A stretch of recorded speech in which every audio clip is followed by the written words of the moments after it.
Quero convidar você a abrir o livro de Lucas, capítulo 9, versículo 23, e depois eu quero ler com você 1 Coríntios 1, 18. Senhor, nós te pedimos neste momento, abra a palavra para nós, que o teu Espírito se mova, que o teu Espírito toque o nosso espírito, e que o teu Espírito dê a direção, a condução de tudo aquilo que o Senhor quer ministrar ao nosso coração. Que não haja nenhuma interferência, nenhuma distração, nenhum ataque maligno, nenhuma seta que tire a gente do propósito da tua palavra. Que o Senhor derrame neste altar, neste santuário, a bênção da palavra. Que não seja eu a falar, seja o teu Espírito. Convém que o Senhor cresça e eu diminua. Eu não tenho nada para dizer de mim mesmo, mas o que eu tenho é que o Senhor me deu. Por isso eu te peço a tua unção sobre a minha vida e sobre cada um de nós, para receber nesta noite de renovação e de ceia, tudo que o Senhor tem para a nossa vida, em nome de Jesus. Amém. Quem achou, diga amém. E dizia a todos: se alguém quer vir após mim, negue-se a si mesmo, tome a cada dia a sua cruz e siga-me. Vou ler novamente, versículo 23, Lucas capítulo 9, e dizia a todos: se alguém quer vir após mim, negue-se a si mesmo, tome cada dia a sua cruz e siga-me. Se você puder ir comigo na 1 Coríntios, capítulo 1, versículo 18. Porque a palavra da cruz é loucura para os que se perecem, mas para nós que somos salvos é o poder de Deus. Vou ler de novo, porque a palavra da cruz é loucura para os que perecem, mas para nós, você pode dizer amém? Você faz parte disso. Ela é o poder de Deus. Amém. Eu quero pregar hoje à noite sobre a mensagem da cruz. Há uma mensagem na cruz para todos nós. Há uma mensagem de vida, há uma mensagem de restauração, uma mensagem de cura e de libertação nesses dois textos para a nossa vida. A cruz, ela é um meio.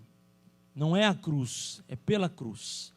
A cruz é o local onde Jesus passou e ali sofreu, ali venceu, ali foi colocado diante dele todos os nossos pecados e ele assumiu a nossa culpa, entrou na cruz, passou pela cruz e morreu ali e saiu de lá carregado para ir para um túmulo, para depois de 3 dias ressuscitar por mim e por você. A cruz, muitas vezes ignorada, eu não estou falando da madeira, não estou falando do que ela representa fisicamente, mas nós vamos aprender hoje à noite sobre o que ela representa para nós espiritualmente. Todos nós precisamos passar pela cruz. Não existe evangelho sem cruz. Não existe uma vida espiritual sem cruz. O próprio Senhor Jesus falou: se você quiser vir após mim, negue a si mesmo e tome a sua cruz. E se você for olhar, a gente já ouviu tantas, eu particularmente já ouvi nesses anos de igreja, tantas interpretações do que é tomar a sua cruz. E confesso que algumas delas muito boas, confesso que algumas delas que eu duvido, não acredito que seja assim.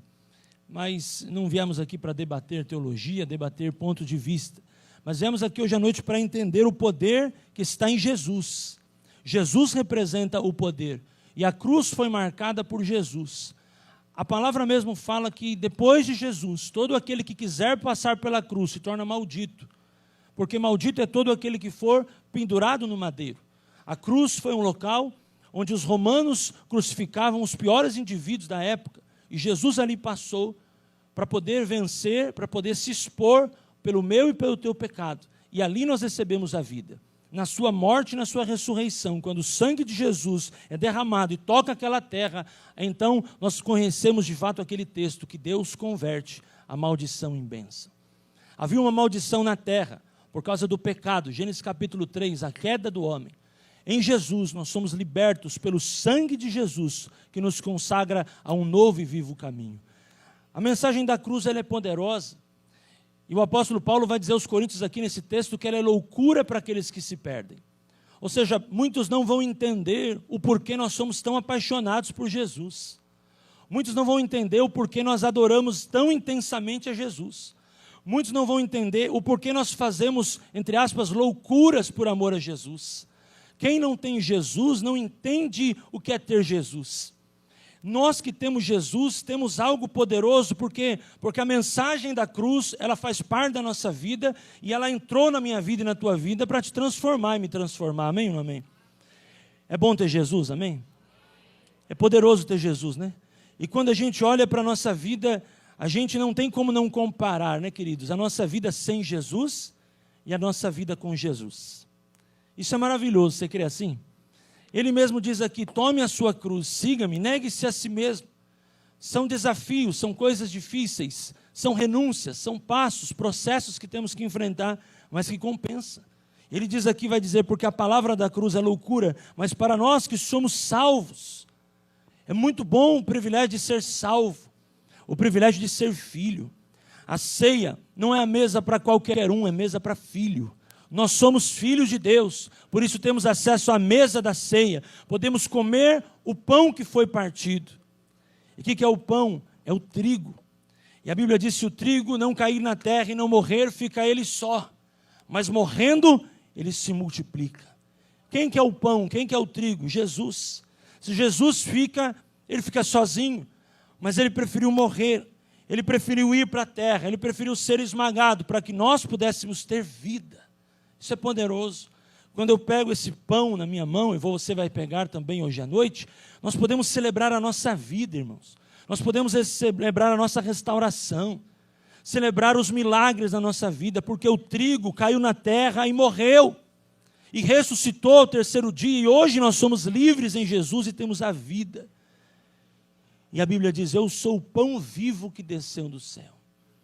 Aquele que de mim se alimenta, por mim viverá. Isso é poderoso, é o poder da palavra, o poder da cruz, que traz coisas poderosas para a nossa vida. Quem está aqui hoje à noite, diga amém. Eu quero te contar 4 segredos da cruz, e 4 segredos do Evangelho, que podem mudar a sua vida. 4 segredos da cruz e do Evangelho, que foi pela cruz que o Evangelho foi consumado. Através da cruz, a partir da cruz, que o Evangelho foi estabelecido. Por quê? Porque é a partir da cruz que se estabelece a nova aliança. Alguns dizem que a nova aliança é o nascimento de Jesus, não é. Alguns dizem que a nova aliança é Pentecostes, não é. Ali é o nascimento da igreja. A nova aliança é cruz. É o derramamento de sangue. Ali se começa uma nova aliança. E na nova aliança, através da cruz, nós temos 4 características fundamentais em Jesus, que podem mudar a nossa vida. Primeiras características da cruz é o sacrifício. O sacrifício de Jesus na cruz é algo poderoso para a nossa vida. Porque antes, tudo se fazia com um tipo de sacrifício. A partir de Jesus, outro tipo de sacrifício. Cruz é lugar de sacrifício. Cruz é lugar de remissão. Cruz é lugar onde os pecados são expostos da gente para nós sermos perdoados. Cruz é lugar de sacrifício.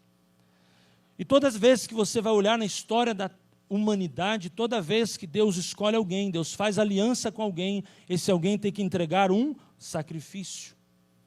Sacrifícios geram aliança. E as alianças são marcadas por alguma coisa que é oferecida para selar aquele momento. Se você for pegar desde a origem, toda vez que houve um sacrifício, houve um derramamento de sangue. E quando Jesus vai para a cruz, o que se derrama ali? Sangue, porque tem que ter sacrifício. E os sacrifícios, eles marcam etapas na vida da humanidade. Se você for pegar escolhas de Deus, alianças de Deus, sempre Ele estabeleceu através de um sacrifício. Alguma coisa que aquela pessoa, aquele líder oferecia em favor de receber algo. E nós olhamos para a nossa vida espiritual e nos dias de hoje, e infelizmente muitos contradizem o que é a palavra sacrifício, mas a palavra sacrifício tem tudo a ver com a vida com Jesus. A vida com Jesus é uma vida sacrificial. O Evangelho é o Evangelho sacrificial. Você vê que grandes homens morreram nas arenas por amor ao Evangelho. Muitos missionários, muitas pessoas pagaram um alto preço para que o Evangelho chegasse na nossa mão. Hoje você pode ter a Bíblia escrita, a Bíblia digital, e você talvez nem imagina o preço que foi pago para essa Bíblia traduzir, mas muitos choraram, muitos foram presos, muitos sacrificaram a sua vida por amor ao Evangelho. O sacrifício é muito forte na história da humanidade. E quando a gente vê, hoje, a gente vê que as pessoas elas querem Jesus, mas elas não querem sacrifício. Elas querem o evangelho, mas elas não querem sacrifício. Elas querem o poder de Deus, mas elas não querem negar a si mesmas. O sacrifício, irmãos, é uma das marcas do evangelho. Se você quer ser um cristão verdadeiro, se prepare para lágrimas, se prepare para dores. Eu não estou dizendo da lágrima da angústia, porque isso aí Jesus levou, e Ele é o príncipe da paz, e a paz que excede todo entendimento, guarda o nosso coração.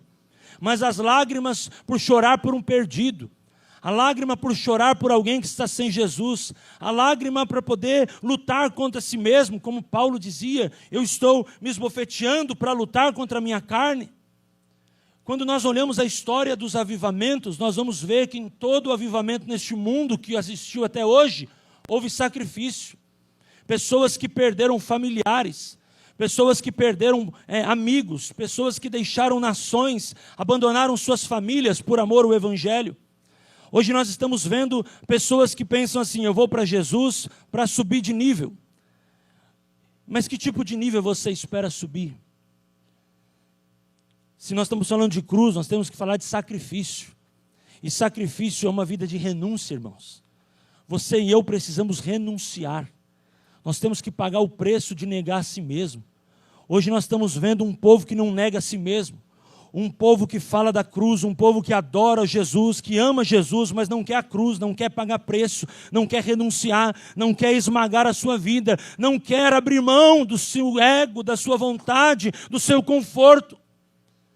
Aí quando tem um apelo missionário, quer levantar a mão, mas pergunta, pastor, lá vai ter ar-condicionado? É cama box? Vai ter frigobar? Ou seja, querem uma missão, mas não querem pagar preço. Hoje nós estamos vivendo um tempo onde as igrejas estão cheias, muitas igrejas estão cheias, mas de pessoas vazias, pessoas sem Deus, pessoas sem palavra, pessoas sem confronto, pessoas sem oportunidade de crescer espiritualmente. As pessoas pensam assim, agora eu fui para Jesus, todo o sacrifício da minha vida acabou, eu não preciso mais pagar preço, eu não preciso mais renunciar, preciso sim. 1 Pedro 2,5, diz a palavra de Deus, vamos lá comigo, 1 Pedro 2,5, se vocês puderem colocar aí, eu vou passar alguns textos, a gente vai lendo junto, por favor.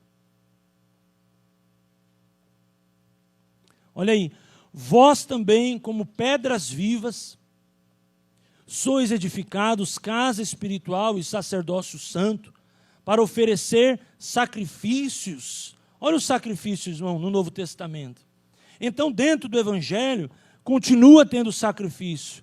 O sacrifício agora não é mais a morte física, não é mais um animal, não é mais um cordeiro. O sacrifício agora é espiritual, agradável a Deus por Jesus Cristo. Meu amado, se você quer ter Jesus no teu coração, se prepare para sacrifícios. O verdadeiro Evangelho é sacrifício. O Evangelho da prosperidade que pregam por aí não tem sacrifício. Mas esse não é o verdadeiro evangelho. O verdadeiro evangelho é esse aqui, ó. Porque a palavra da cruz é loucura para os que se perdem. O verdadeiro evangelho é esse aqui. Se você quiser vir após mim, negue-se a si mesmo. Você tem que negar a sua vida, mano. Eu tenho que negar a minha. Você tem que morrer todo dia. O teu eu tem que morrer. Tua vontade tem que morrer. Teus desejos, nossos desejos têm que morrer. Nós estamos falando de cruz. Cruz é lugar de sacrifício. Nós não precisamos passar pela cruz, mas nós precisamos tomar a mensagem da cruz e aplicar na nossa vida hoje. Precisa ter sacrifício. Hoje a gente vê uma igreja que fala de oração, mas ora pouco. Hoje nós vemos um povo que vai à igreja, e eu sei que tem irmãos aqui que quando foram abrir o texto, a última vez que você pegou a Bíblia foi domingo passado quando eu preguei aqui. Está lá em Atos a tua Bíblia marcada até hoje. Você passou a semana inteira e não teve um minuto com Deus. São pessoas que não querem sacrifício. São pessoas que querem um evangelho barato, pastor Ale. Hoje a gente está vendo uma igreja, irmãos, que elas estão muito preocupadas em status. Hoje as pessoas os próprios pastores estão caindo nessas técnicas para poder persuadir, para poder conquistar, para poder angariar recursos. Espera aí, eu preciso estudar mais, porque eu preciso na minha igreja levantar mais oferta, porque eu preciso... E aí, não é esse sacrifício que Deus quer um sacrifício espiritual, de oração, uma vida com Deus. Amado, nesta ceia, pense nisso, como está a sua vida com Deus?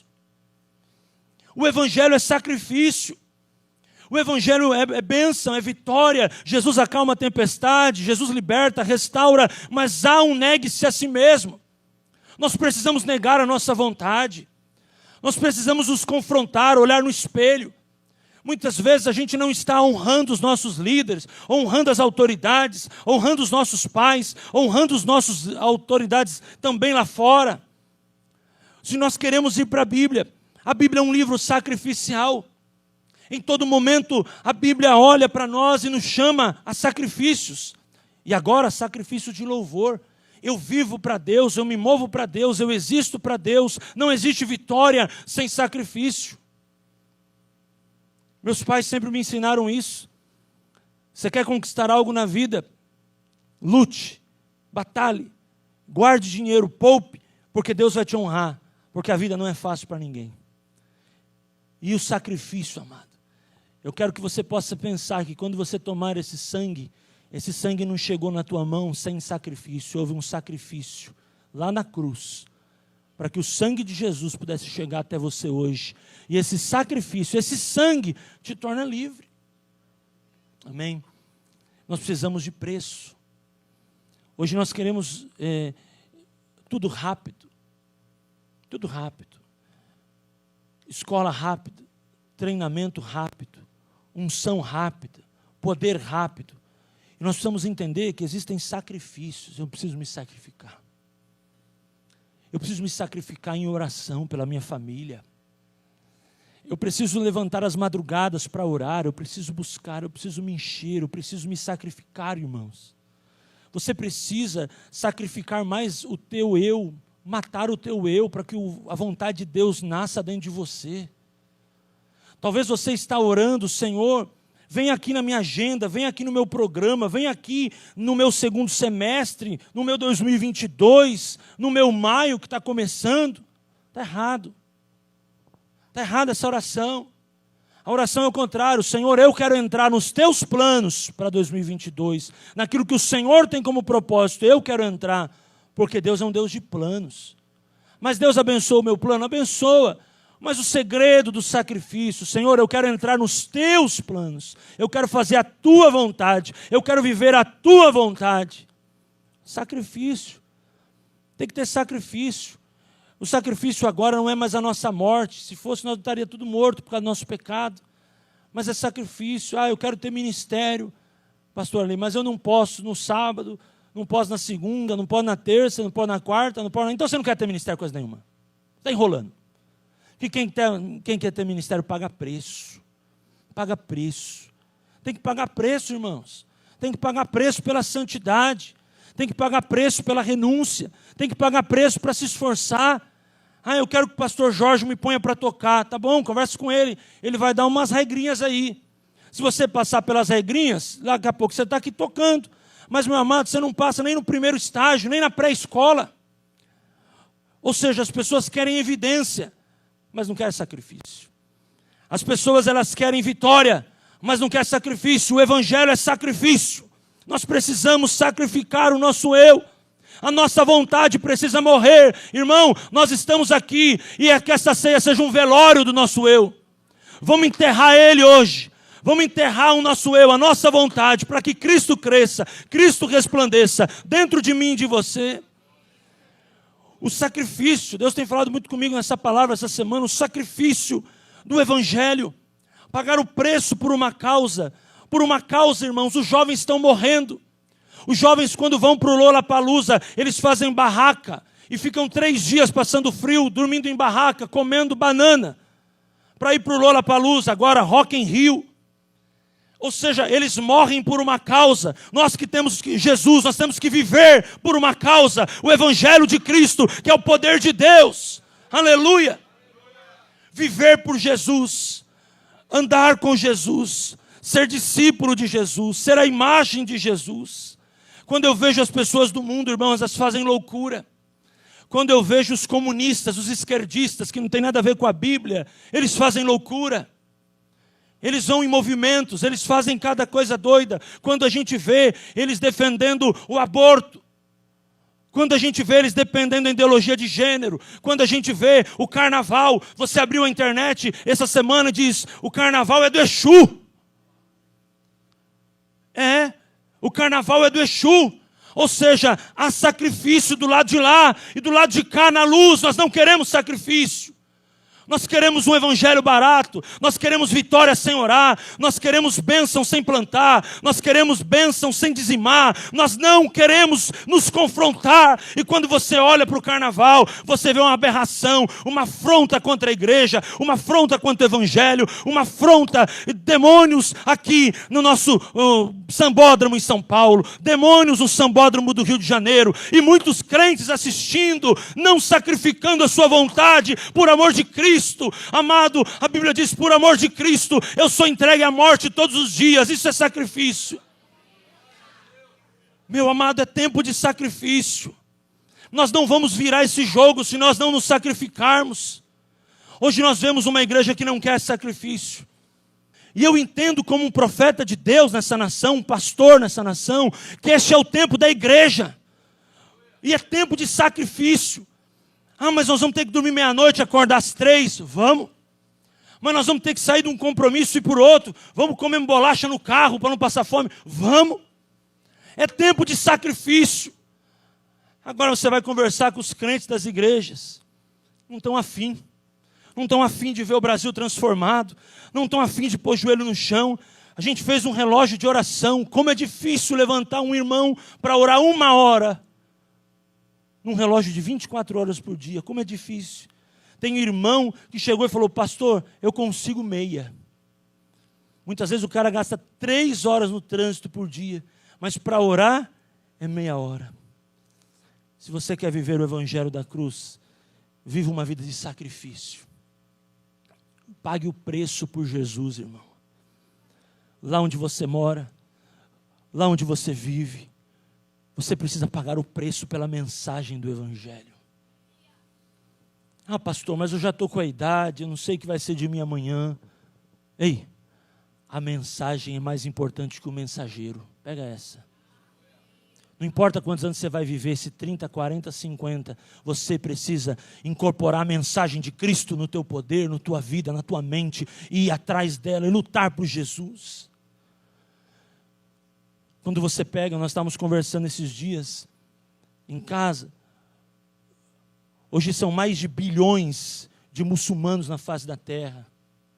Eles têm um plano para conquistar o mundo, irmão. Aí a igreja, você pergunta para um crente, ele fala, se Deus permitir, se der, se eu acordar bem amanhã, se o mês que vem eu estiver animado. Enquanto a igreja evangélica está ganhando 1, os caras estão ganhando 7. Nós estamos ruins, irmão. Nós estamos ruins de sacrifício. Nós estamos muito bons em desculpa.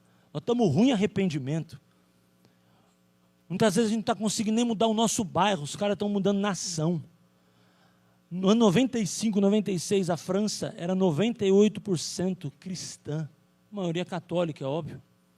Hoje você vai à França, mais de 90% muçulmanos. Os caras viraram um jogo. Em menos de 20 anos. E eu e você, irmãos, que sacrifício a gente está fazendo para mudar a nossa realidade, para mudar o nosso bairro? Muitas vezes o muçulmano que trabalha com você ora 3 vezes por dia. E ele não vê você crente orando nem para comer. Quando você pega o prato, você já come o prato. De tanta fome. Você precisa mudar o teu pensamento e ser referência nesse próximo período, amado. Porque se você quer viver o evangelho, tem que ter sacrifício. Quem pode dizer amém? Fala para quem está só. O pastor não está bravo, não. Ele só está trazendo a mensagem de Deus. Depois no final te dá um beijo, se você quiser, tá? Segundo, sofrimento. É uma outra coisa que as pessoas vão para Jesus e ouvem, teu sofrimento acabou. Acabou não. Fala para a granizada, acabou não, moço. Sabe de nada, inocente. Acabou não. Acabou não. O teu sofrimento pela angústia, o teu sofrimento pelo passado, o teu sofrimento pela solidão, isso mudou, isso acabou, porque você está em Jesus, Jesus te sustenta e te renova a cada dia. Mas você precisa sofrer pelas causas de Deus. Olha os textos que Deus me deu. E você não precisa abrir. Getsêmani, Mateus 26, 39. Pai, se possível, passa de mim esse cálice. Todavia seja feita a tua vontade e não a minha. Muitas vezes os crentes estão orando, Deus, eu não quero isso. Não, não é não quero. Pai, se possível, tira de mim, mas seja feita a tua vontade. 2 Timóteo 2,12. Se sofremos também com ele, reinaremos. 2 Timóteo 2,3. Tu, pois, sofre as aflições como bom soldado de Jesus Cristo. Mateus 5,10. Bem-aventurados os que sofrem perseguição por causa da justiça, porque deles é o reino do céu. O sofrimento, irmãos, é uma das características do Evangelho. No dia 31 de outubro, nós celebramos o aniversário da Reforma Protestante. Você já ouviu falar sobre a Reforma Protestante? Por que aconteceu a Reforma Protestante? Porque em determinado momento a igreja se uniu tanto com o Estado, e toda vez na história da humanidade, quando a igreja se une com o Estado ganha, a igreja perde. A igreja ela tem um papel, o Estado tem outro. A igreja influencia o Estado, não o Estado influencia a igreja. E chegou um determinado momento que a igreja se envolveu tanto, que a igreja perdeu sua força, perdeu sua identidade. E Deus levanta um homem, um remanescente, é sempre assim. Sempre são poucos, diga comigo, é sempre poucos. É sempre a minoria, Deus sempre vai usar a minoria, irmãos. Ah, pastor, eu estou envolvido com a maioria, então você não vai ser usado. Deus sempre vai usar a minoria. Gideão, 32 mil, ficou 300, Deus usou os 300. Deus sempre trabalha com a minoria. Sabe aquele princípio, você que estudou gestão, sabe, princípio de Pareto, 20-80? É 20% que governa sobre 80%. Essa é a história do governo da humanidade. É 20-80. Ou seja, 20% das pessoas vão governar as 80%. E aí as pessoas muitas vezes querem ser as 80%, porque eu sou 80%, a maioria pensa como eu, mas você não vai ter poder de influência. Quem tem poder de influência é os 20%. Pense nisso. A informação, o poder, o dinheiro está na mão dos 20%. Quem quer ser os 20%? Agora que eu falei do dinheiro, né, irmão? Agora que eu falei... Glória a Deus, hein? Estou de olho no Senhor. Agora pensa comigo, a história do mundo é assim, irmãos. 20% governa sobre os 80%. Em tudo é assim. Nas organizações, em tudo que acontece, é 20-80, é 20-80, é os 20 que mandam 80 que são a massa de manobra que vão andar segundo os 20. Sempre a história da humanidade é assim. Agora você pega a vida do Evangelho. O camarada lá, todo mundo lá pegando indulgência, todo mundo fazendo coisa errada, Deus levanta um Lutero, um cara indignado. Eu oro para que essa noite você saia daqui indignado. Eu oro para que essa noite você saia daqui incomodado. Eu oro para que essa noite você saia daqui avivado, cheio do poder para fazer diferença. Eu oro para que você que está ouvindo essa mensagem seja esses 20%. Alguém que chegou e disse assim, a igreja precisa voltar à palavra. E ele pega 5 fundamentos e escreve, sem ninguém poder ver, perseguição, ele era minoria, coloca na porta da igreja, lá na Alemanha, e aquilo se torna uma revolução. A igreja quebra com o Estado, e a igreja começa a voltar a ser o que ela era, por causa de um cara, com alguns ali, fizeram a diferença. Só a graça, só a Escritura, só o Espírito Santo. Ele coloca as 5 solas, né? As 5 opiniões da Bíblia em referência. O que esse cara faz? Esse cara vive uma vida de sofrimento. Eu faço uma pergunta para você hoje à noite. Por que você tem sofrido ultimamente? Se você pudesse falar para mim, ou sobretudo para Deus, o que está fazendo você sofrer nesses últimos tempos? Sabe, irmão, você está sofrendo por coisa errada. Você está sofrendo por gente que não merece. Você está sofrendo por coisa que Jesus já levou na cruz. E você está querendo tirar da cruz e trazer para a tua vida. Você está sofrendo por coisas que não tem nada a ver com o mundo espiritual, nada a ver com o evangelho. Nós temos que sofrer. A própria Bíblia fala, se nós sofremos com Ele reinaremos. Mas é sofrer corretamente. É sofrer pela causa. É sofrer pelo evangelho, é sofrer por Jesus, é sofrer pagando um preço pelaquilo que vai acontecer. É sofrer. O ser humano, ele não é que ele gosta, mas ele se adapta às causas. Pense nisso. Sabe de quem está na mão as maiores instituições sociais? Sabe de quem está na mão a maior instituição social? Das pessoas que mais sofreram de violência social. Ou seja, aquilo que mais as pessoas sofreram foi aonde mais Deus levantou para tirar pessoas do sofrimento. Onde você pode estar sofrendo, você pode hoje dar um basta no teu sofrimento e tirar lições com o teu sofrimento e ter autoridade para ajudar outros que estão sofrendo na área que você está sofrendo. Pensa nisso. Você está aqui ou não está aqui? Irmãos, sempre é assim. Você pega, por exemplo, um cara que quer trabalhar restaurando pessoas que estão no homossexualismo. Aí você vê um ministério fantástico, maravilhoso, muita gente convertida.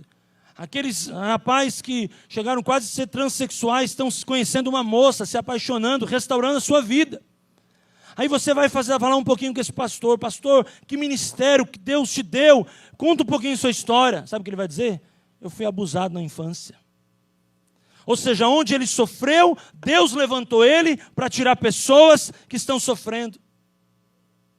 Você vai ver aquele que cuida de casamento.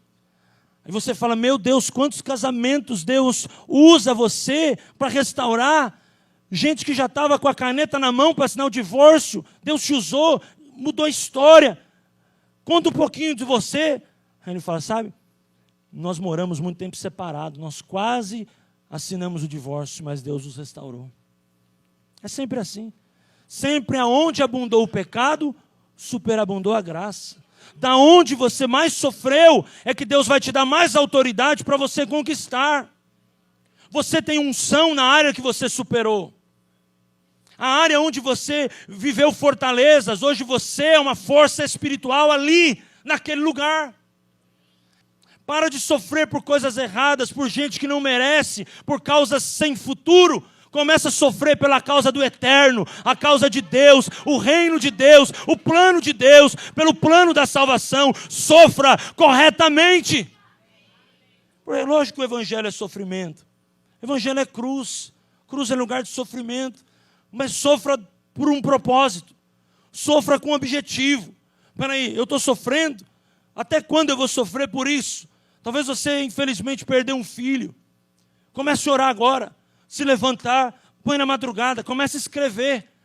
Comece a ajudar mães que nessa semana talvez enterraram um filho e não sabem o que fazer. Mas você tem autoridade nessa área, mamãe, e você vai cuidar delas. Pode ouvir um amém? O sofrimento, irmãos, ele é uma das possibilidades do evangelho. Ah, você vem para Jesus, teu sofrimento acabou. Acabou um tipo de sofrimento. Mas se você for ver, a maioria das causas nobres, elas partem da igreja. A palavra fala que se eu falar com gente nobre, eu me torno nobre. Ou seja, irmão, sabe por que muitas vezes as coisas na tua vida não estão acontecendo? Porque você só está conversando com gente tola. E gente tola fala de coisa tola. E se você começar a falar dos teus sonhos para gente nobre, você vai ganhar uma nobreza. Você vai ganhar uma inteligência espiritual, uma inteligência para batalhar, estratégica. Agora você só conversa com quem não deu certo, você só conversa com quem é desmotivado, alguém que toda hora tem uma palavra de desânimo, automaticamente você está igual àquela pessoa. Começa a mudar, mude o teu ambiente, suba um degrau, conecte com pessoas novas, conecte com uma nova inteligência, Deus vai te conectar com pessoas diferentes. E você vai ver que tem gente, irmão, que só fala do passado. Só fala do passado, vive o passado, só conta do passado. É um museu em pessoa. Deus é Deus de coisas novas. Deus é Deus de coisas novas. Deus é Deus de coisas novas, irmão. Deus vai fazer algo novo em nossas vidas a partir desse período. Eu declaro em nome de Jesus. Amém? Então que soframos, mas soframos da maneira certa, com o objetivo de Deus, o objetivo do reino. Eu vou sofrer, mas eu vou sofrer para levar alguém para um novo nível na sua vida. Terceira verdade. Morte. Cruz é lugar de morte. O Evangelho tem tudo a ver com morte. Mas não mais a morte física, a morte do eu. Gálatas 2:20 vai dizer assim: não vivo mais eu, agora Cristo vive em mim. Romanos 6:4, sepultados pelo batismo na morte, para que como Cristo ressuscitado dentre os mortos pela glória do Pai, assim andemos em novidade de vida. O Evangelho, a cruz tem tudo a ver com morte. Amado, nós temos vida porque primeiro morremos. Morremos com Ele e com Ele ressuscitamos, Efésios capítulo 2. Nós precisamos morrer. A Bíblia fala que nós somos entregues à morte todos os dias. Qual é a morte que Deus quer de nós hoje, irmãos? A morte da nossa vontade. Eu e você não precisamos passar pelo Gólgota, o Monte Caveira, a cruz. Mas nós precisamos aprender na mensagem da cruz que precisamos passar pelo Getsêmani. A morte do eu. A morte da nossa vontade. Se nós falamos de sangue, nós estamos falando de um sangue de alguém que abriu mão da sua vontade para que a vontade do Pai pudesse ser estabelecida. A gente tem que morrer todo dia para a nossa vontade. Cruz tem tudo a ver com morte. Eu preciso morrer. Eu estou disposto a morrer, e você? Nós precisamos morrer, querido. Enquanto a gente levar o nosso eu conosco, não vai funcionar. Se você quer ter uma vida vitoriosa, você precisa morrer primeiro. Morrer literalmente para o nosso eu, para a nossa vontade, para os nossos desejos, deixar Cristo crescer, Cristo nascer, uma nova vida conosco. O batismo simbologia uma morte. O estar em Jesus significa uma morte. A morte faz parte da nossa vida. A vinda de um cristão verdadeiro é um Getsêmani, irmãos. Fala sério. Você tem que morrer para o teu eu todo dia. Você tem que morrer para a tua vontade todo dia. Todo dia você levanta, muitas vezes com vontade de esmagar alguém, de brigar com alguém, de retrucar, de revidar. E você vai para a cruz, você vai para Jesus, e Jesus te dá o perdão. Quer morrer todo dia? Aprenda a perdoar todo dia. Jesus falou: se vocês andarem comigo, vocês vão viver o perdão, e o perdão será 70 vezes 7 por dia. Uau! 490 vezes por dia perdoar. Isso é a maior prova de morte. Por quê, amado? Talvez você possa dizer: pastor, mas eu não perdoo porque eu tenho razão. Mas Jesus também teria razão de não morrer por você. Mas Ele morreu por você, por amor dos seus pecados, por amor da tua vida, e Ele abriu mão da sua glória. Ele amou você independente dos seus pecados. Ele sabia que você ia pecar. Ele morreu e te deu uma vida e te deu o perdão dos pecados. O perdão é uma realidade do reino. O perdão é a chave da cura interior. O perdão é uma bênção para nós. A oração do Pai Nosso, ela é poderosa, mas ela não é religiosa, ela é didática. Tem gente que ora o Pai Nosso e sabe nem que está orando. Ela é didática. E ele ensina sobre perdão. Senhor, perdoa as minhas ofensas, assim como eu perdoo quem me tem ofendido. Ou seja, Senhor, se eu perdoei 10%, me perdoa 10%. É isso que a gente ora. Senhor, se eu não perdoo ninguém, também que não seja perdoado. Se eu perdoei pela metade, quem me ofendeu, também, Senhor, me perdoa pela metade. Olha que oração séria. Então, se você quer viver um evangelho verdadeiro, o evangelho das bem-aventuranças de Mateus 5, 6 e 7, é o evangelho da morte. Tem que morrer, cara. Tem que morrer. Não tem como viver aquele evangelho com o nosso eu, com a nossa velha natureza, com a nossa vontade. Ceia fala de morte. Para que pudesse ter um sangue ali, houve alguém que morreu por mim e por você. E se nós queremos pagar o preço do evangelho, o evangelho do reino, nós temos que estar dispostos a morrer. A palavra mártir, sabe o que quer dizer a palavra mártir? A palavra zelo do original. Quando você morre por uma causa, você está dizendo: eu estou zelando aquela causa. Estevão foi o primeiro mártir. O que Estevão estava fazendo? Ele estava morrendo por uma causa, a causa do evangelho, e estava zelando o maior patrimônio, que é o patrimônio da fé. Pensa nisso. Nós precisamos ser mártires. Mártir é alguém que morre por uma causa. Por qual causa você está disposto nessa noite de começo de mês a morrer? Por qual causa você está disposto a pagar o preço? Por qual motivo você aceitaria hoje ser um mártir do seu tempo? Pensa nisso. Se nós queremos viver por uma causa, primeiro nós temos que morrer por ela. E morrer por nosso eu, porque muitas vezes é o nosso eu que nos impede de viver alguma coisa.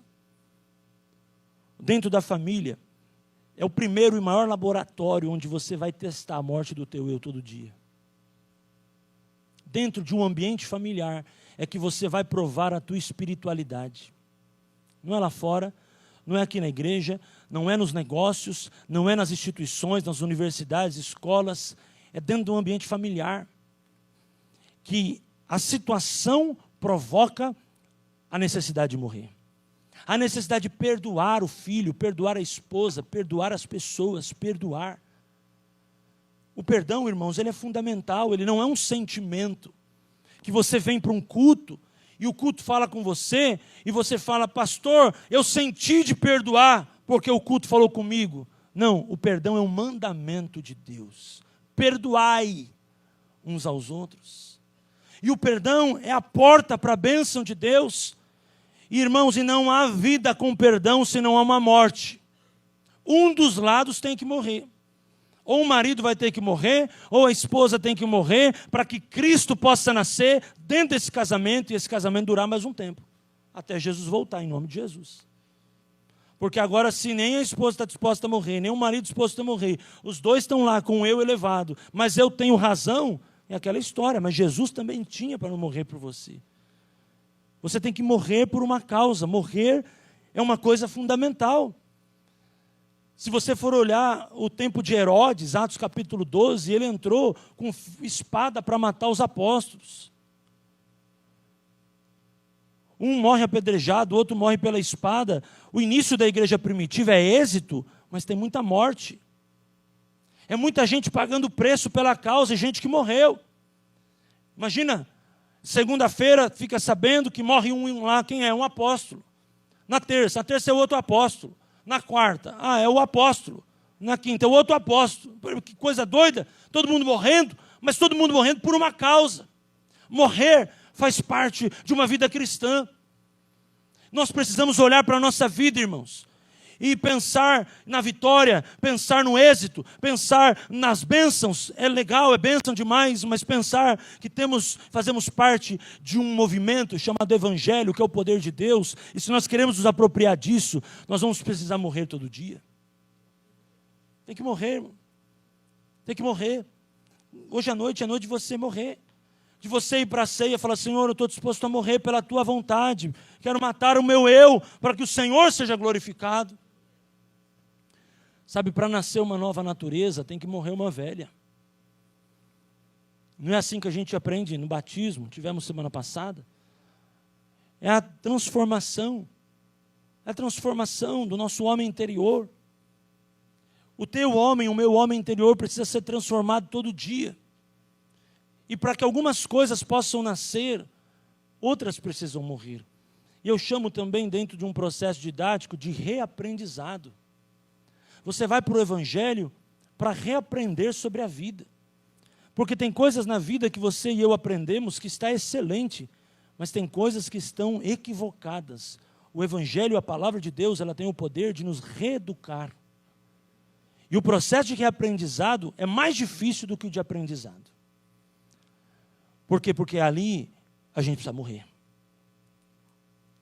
Morrer para a nossa opinião própria, morrer para as nossas manias, morrer para os nossos vícios, morrer para os nossos desejos, morrer por tudo aquilo que eu fiz por anos que achava que estava certo, agora está tudo errado.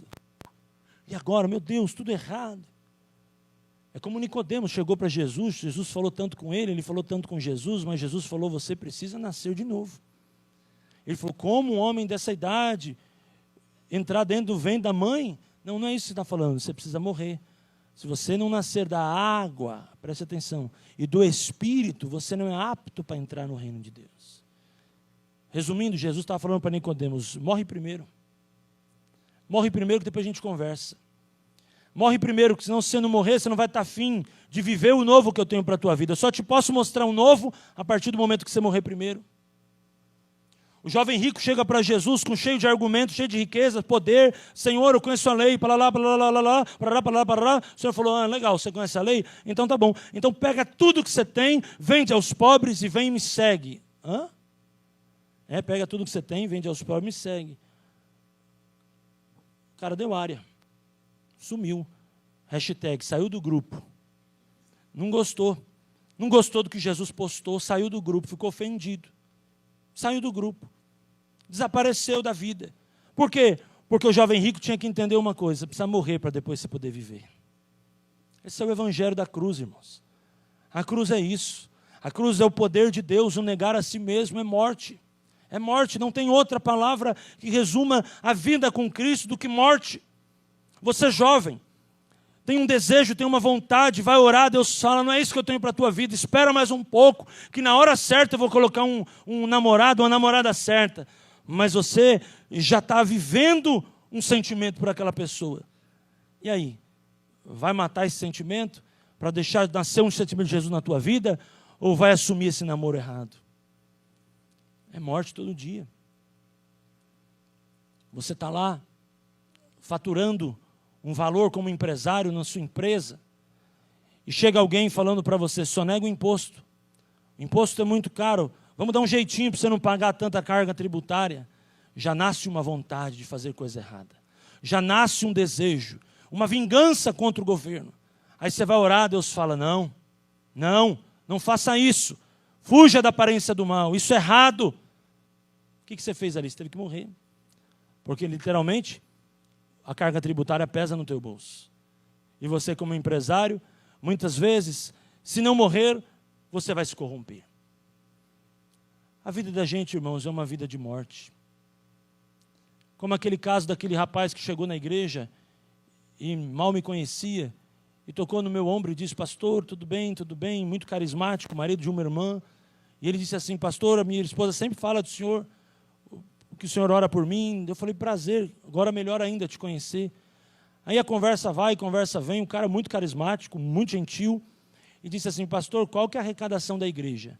Eu falei, irmão, essa informação eu não posso te passar. Essa informação, se você quiser, você vai na contadora, a contadora é um livro aberto, ela vai te falar. O cara já ficou assim dele, não, pastor, porque eu quero dar um dinheiro para a igreja que vai ser 5 vezes mais a arrecadação. Eu falei, irmão, a igreja não quer o dinheiro, a igreja quer o teu coração. Entrega a tua vida a Jesus. Nós não queremos o seu dinheiro, nós queremos a tua salvação. Esse homem nunca mais apareceu, eu não vi mais ele até hoje. Você precisa morrer, irmão. Aquele valor que aquele homem poderia trazer para a igreja ia tirar o pé da lama, ia resolver a situação. Mas que dinheiro é esse? Da onde está vindo esse dinheiro? Está amarrado em nome de Jesus. Toda tentação contra a tua vida, toda arma forjada contra a tua vida, toda mulher estranha contra a tua vida, toda confusão, todo espírito de adultério na tua família, está repreendido em nome de Jesus. Morra hoje para essa vontade errada que está querendo nascer no teu coração.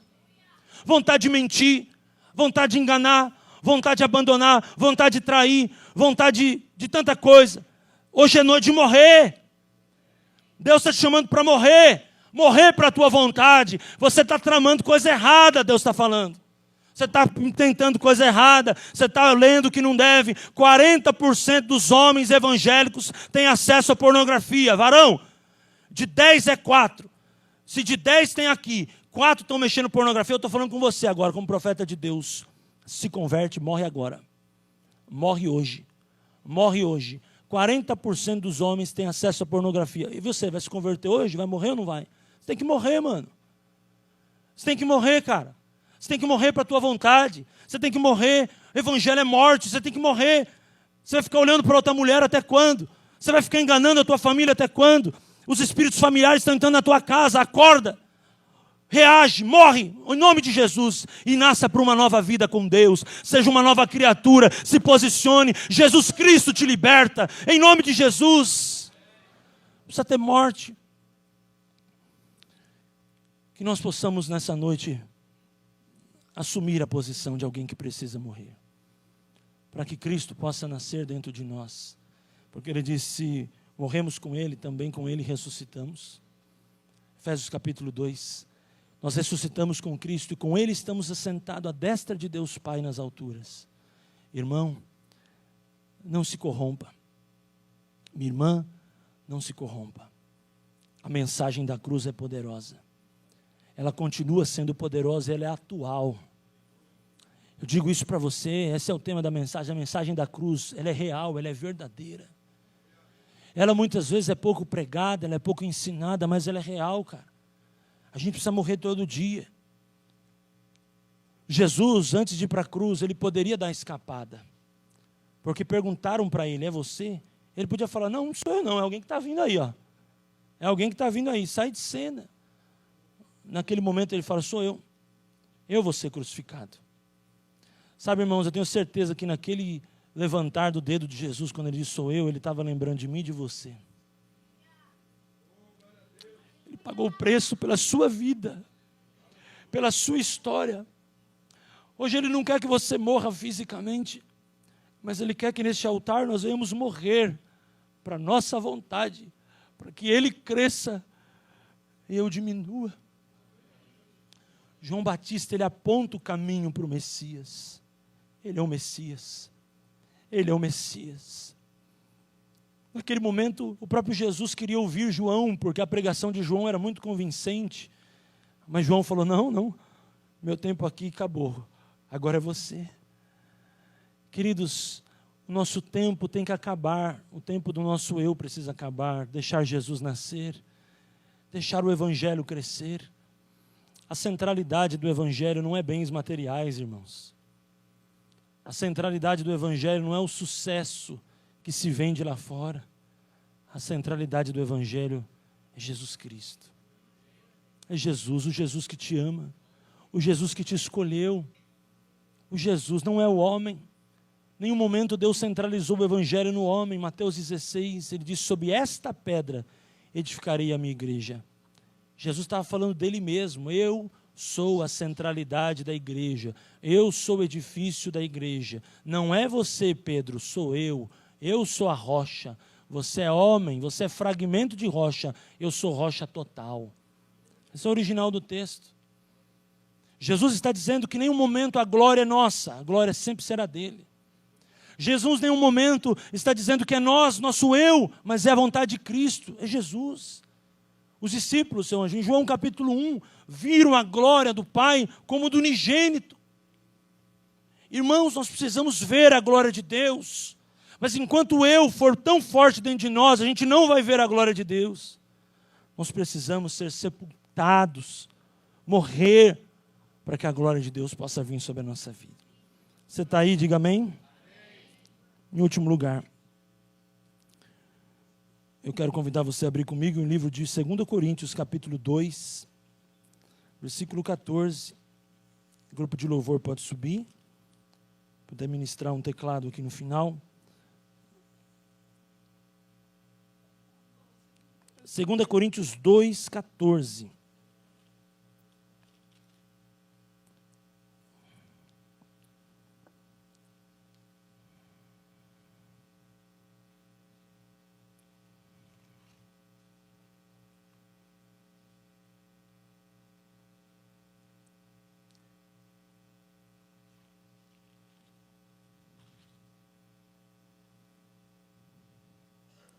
Quem achou, diga amém.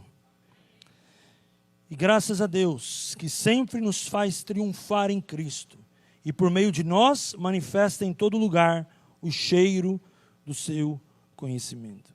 Em quarto e último lugar, a cruz é lugar de triunfo. Eu vou explicar por que triunfo. Porque o triunfo está acima da vitória. Triunfo fala de uma vitória esforçada, de uma vitória sacrificial, de uma vitória com muita luta. E se você for olhar na Bíblia, por poucas vezes a palavra triunfo aparece. E quando a gente olha para o Evangelho, a gente entende que nós somos vencedores, mas em Jesus nós triunfamos. mais do que uma vitória, nós temos o triunfo sobre a morte, nós temos a vida eterna. Porque triunfo, irmãos, é uma vitória esforçada, é uma vitória com batalha. Sabe, irmãos, tem vitória que você não precisa batalhar tanto, mas não tem vitória na vida da gente que a gente tem que batalhar muito. Essa vitória chama triunfo. Os triunfos são marcados por vitórias muitas vezes em equipe. Quando o povo ia pelejar e eles iam em batalha para conquistar as coisas, a palavra triunfo era muito notada. Por quê? Porque não era a vitória de alguém, mas era a vitória de um povo. E eu vejo que a cruz é lugar de triunfo, porque na cruz todos nós tivemos uma grande vitória. Nós tivemos o nome nosso escrito no livro da vida e a oportunidade de termos Jesus como Senhor e Salvador sobre a nossa vida. A palavra também vai falar lá na frente em Colossenses 2, 14 e 15, não precisa abrir, que nós triunfamos com Cristo e que Cristo riscou a cédula que era contra nós, encravando na cruz, e Ele expôs publicamente todo o principado e potestade para a nossa vitória. Irmãos, se você andar com Jesus, você vai ter uma vida de vitória, sim, mas você vai ter uma vida de triunfo, eu profetizo em nome de Jesus. Triunfar é ter a certeza que a vitória vai chegar na hora certa. Triunfar é ter a certeza que os seus esforços não serão desnecessários, mas serão recompensados. Nós vemos que o Senhor Jesus triunfou sobre a morte. Nós vemos ali que 39 chicotadas foram dadas nele. Cada uma delas representando algo que ele estava dizendo, mais do que uma vitória, é um triunfo. É um triunfo sobre a doença, é um triunfo sobre a enfermidade, é um triunfo sobre a morte. A mensagem da cruz é uma mensagem triunfal, irmãos. Nós precisamos entender que o Deus que nós servimos, Ele quer nos dar vitória, mas Ele nos chama de vitoriosos. A vitória não é aquilo que eu recebo, mas a vitória é aquilo que eu me tornei em Jesus. Isso é muito interessante. Eu receber uma vitória é uma consequência da vida, é um processo da vida. Mas eu entender que eu sou a vitória, independente do que eu possa estar recebendo hoje ou amanhã, eu e você somos uma vitória nas mãos de Deus. O triunfo chegou sobre a tua casa, sobre a minha casa, sobre a nossa vida. Quando o Senhor triunfou, o que aconteceu? Ele expôs os seus inimigos, Ele derrotou publicamente. A serpente que tinha legalidade de atuar, a serpente que naquele momento lá no Éden quis vir trazer o pecado. Em Gênesis 3,15, o Senhor sentencia o homem por causa daquela mulher, mas o Senhor diz, o descendente dela vai derrubar a serpente. Jesus, o filho de mulher, o descendente, veio para derrubar a serpente e na cruz triunfar a minha vida e a tua vida. Isso é poderoso. O pecado trouxe inimizade. A inimizade, a separação de Gênesis 3, o triunfo da cruz, a vitória da cruz, trouxe novamente relacionamento. Toda religião tem um Deus. Se você for estudar a história das religiões que existem no mundo, são muitas, todas têm um Deus. Mas só o Evangelho tem um Pai. Pense nisso. Pai, nós te louvamos, nós te agradecemos pela tua palavra que foi entregue, Senhor. Espírito Santo, obrigado pela oportunidade de receber o maná, o alimento que nos supre, mas também nos nutre. Obrigado, Senhor, pela alimentação espiritual, como ela é importante para a nossa fé, para a nossa vida. Obrigado por trazer os teus filhos aqui. Obrigado por aqueles que estão conectados conosco, para a glória e honra do teu nome.